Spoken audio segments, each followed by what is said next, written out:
Welcome back to Makeup Up and Away, where I talk about aviation and do my makeup. On today's episode, I'm going to be talking about one of my favorite stories in aviation history. It is the curious case of D.B. Cooper.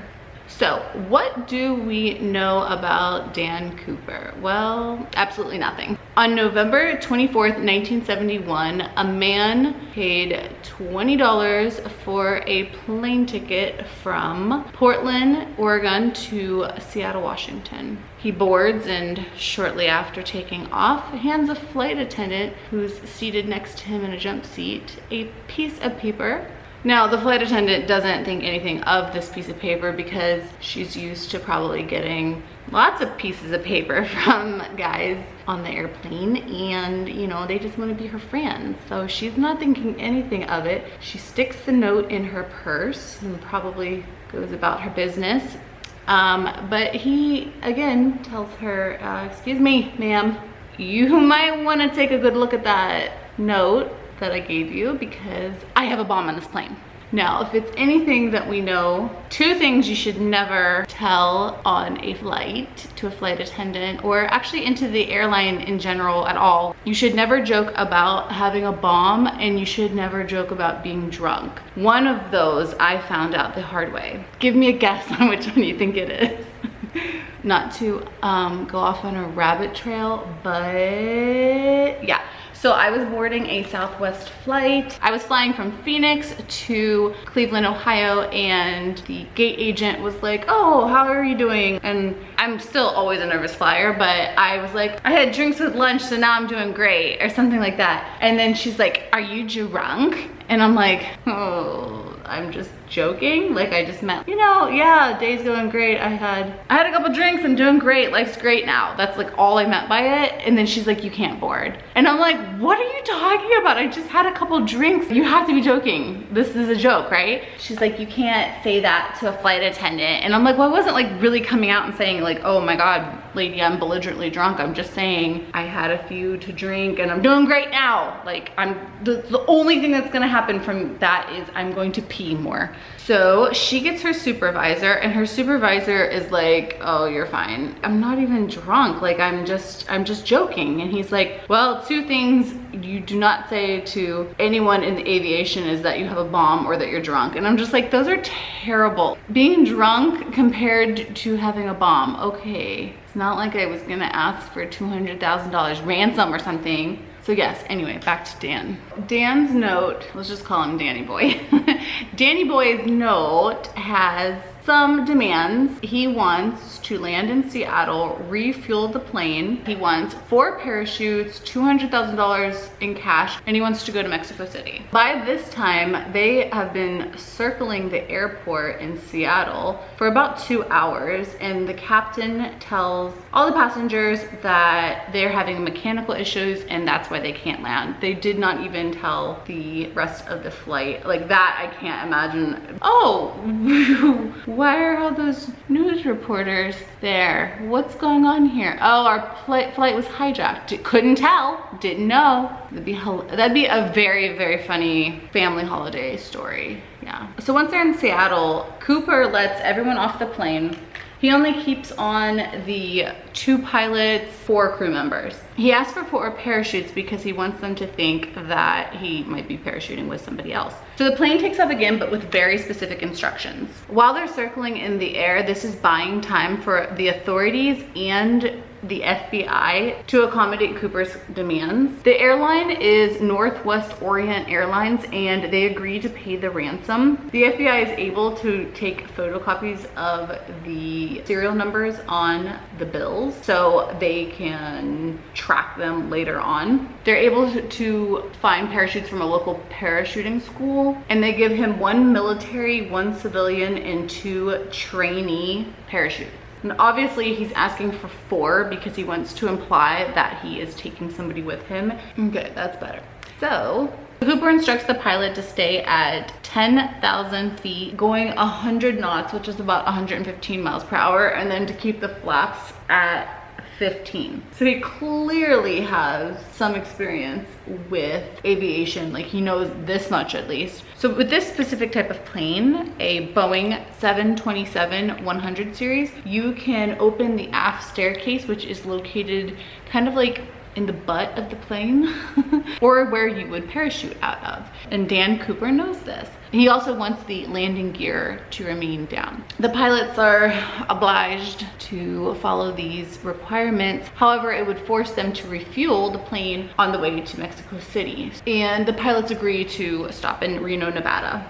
Throughout this whole ordeal, the flight attendants do talk about how well-spoken Dan Cooper is and how polite he is. So what do we really know about him? Well, absolutely nothing. He buys the ticket. He writes down the name Dan Cooper. That doesn't, he could have written down Bob Smith for all he wanted. The flight attendants describe him as 5'10", 180 pounds. He's in his mid 40s. He ordered a bourbon and soda, and he even managed to pay for it.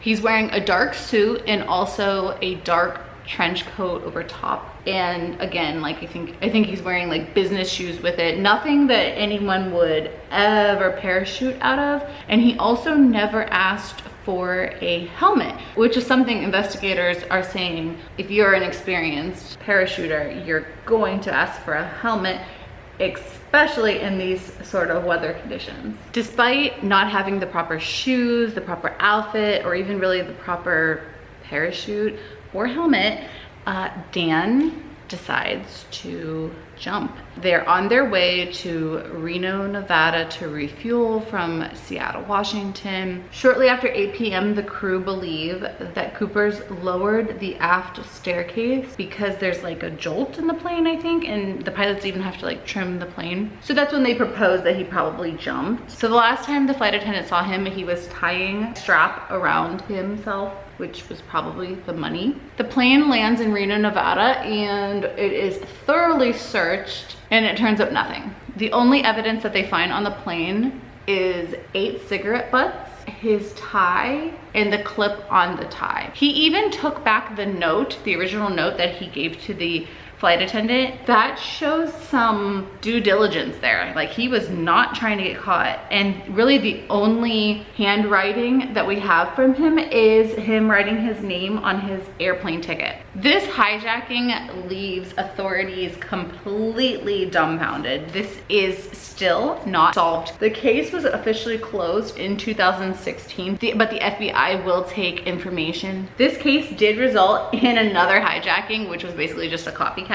The guy hijacks the plane, asks for $500,000, makes it off, and he's caught 2 days later, and I think he dies because there was a shootout with the cop. Over 50 years, the FBI investigated over 1,000 individuals, but no one could find the real D.B. Cooper, and there have been multiple accounts of people on their deathbed claiming to have done something they couldn't tell others or whatever. That's some sort of speculation that they perhaps are D.B. Cooper. And even the name D.B. Cooper is not accurate. So the police investigated a gentleman by the name of D.B. Cooper, and basically the newspapers and reporters just ran with it, saying that it was him. Obviously it was not, and it just stuck. So it's really just D. Cooper or Dan Cooper. Like, this has to be so frustrating that they cannot solve this case, because really, I mean, there are zero traces. Nothing really ever came out of searching. And fast forward to 1980, an 8-year-old boy was playing at a lake. He discovers $8,500 worth of cash, and it is traceable because of them having photographed it before they gave it to Cooper, a part of the $200,000, except for there's no other evidence with it. It's just deteriorating money. That money was split between the little boy who found it and also the insurance company that paid this out. And then that little boy ended up selling it years later for like $37,000 or something, like one bill for $37,000. Because this case is so puzzling and actually just really interesting, it has such a cult following. One theory is that D.B. Cooper, obviously an alias for somebody else, was really high up in the military and the case was actually solved and they knew his identity, but they couldn't talk about it because of his rank and classification. A more interesting find was on the FBI's website. One of the investigators drew the connection between these comic books. The guy's name is Dan Cooper and he's like in the military in Belgium and they're French Canadian. The comic books were never translated into English. On one of the comic books it shows Dan Cooper parachuting and it's likely that he maybe could have been Canadian or that he spent time overseas in the military where he became familiar with these comic books. Some parachuting schools even have like the Dan Cooper experience and you can parachute in similar conditions to that fateful night on the 24th of November. It is really frustrating because we don't have a definitive human being that we can say this is Dan Cooper. This happened 50 years ago and with such new technology, you can test all kinds of stuff. They determined that he was left-handed because his pin on his tie was put on with his left hand. And they did have cigarette butts, which they could have tested for DNA, but lo and behold, those were misplaced. I find this case so fascinating because didn't somebody report a missing person? This person Dan had to have had no family, and then he also did this on the day before Thanksgiving. So technically he could have been gone for like a long weekend and nobody would have even thought twice about it because maybe he had gone out of town. It's just so weird because I feel like had this happened nowadays, we would have had cell phone pings, we would have had surveillance cameras picking up who he was. I think everyone is just so fascinated by this case because it's just like he absolutely disappeared. As with everything in aviation, as soon as they see a problem, it is quickly fixed, and this is honestly why you have to show your ID to get on a plane. And it also led to the aft staircase no longer being able to be released during flight. They created something called a Cooper vein, so it's named after him. In one of the reports I did read that Cooper told one of the flight attendants that he held no grudge against the airline, Northwest Orient Airlines, but he did have a grudge. I would just love to have known what that was about. I think as everyone would like to know.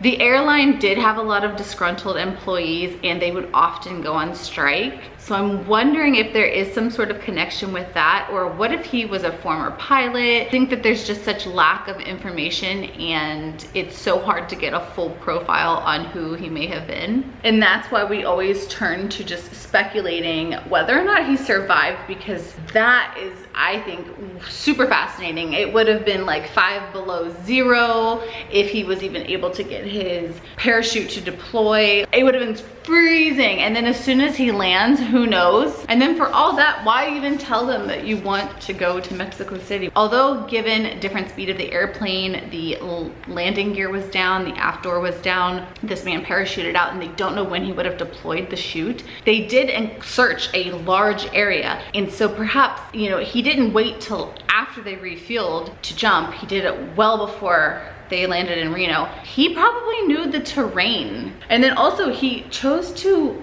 like, why would you choose to do this in November? It's gonna be freaking cold. I get it, it's a long weekend, but do it on Labor Day. You guys tell me what you think in the comments. Tell me if you think he made it, or if you guys have even ever heard of this story. Out of all the things in aviation I love to learn about, I cannot believe it was 2021 before I ever heard of this story. And what's really funny is I actually have a friend on Facebook whose last name is Cooper legally, but he has D.B. Cooper as his name. And I thought about it later on and I was like, oh my God, that's why. And it's really funny also to see in pop culture. I was watching the Loki series on Disney, and Loki in it says that he's D.B. Cooper, and they show him jumping out of a plane. Obviously they didn't get any of the environment right because it was not in the middle of the day and it wasn't sunny. So let me know if you guys think he made it. Let me know if you guys have ever heard of this story before. I will catch you guys next time on Makeup Up and Away.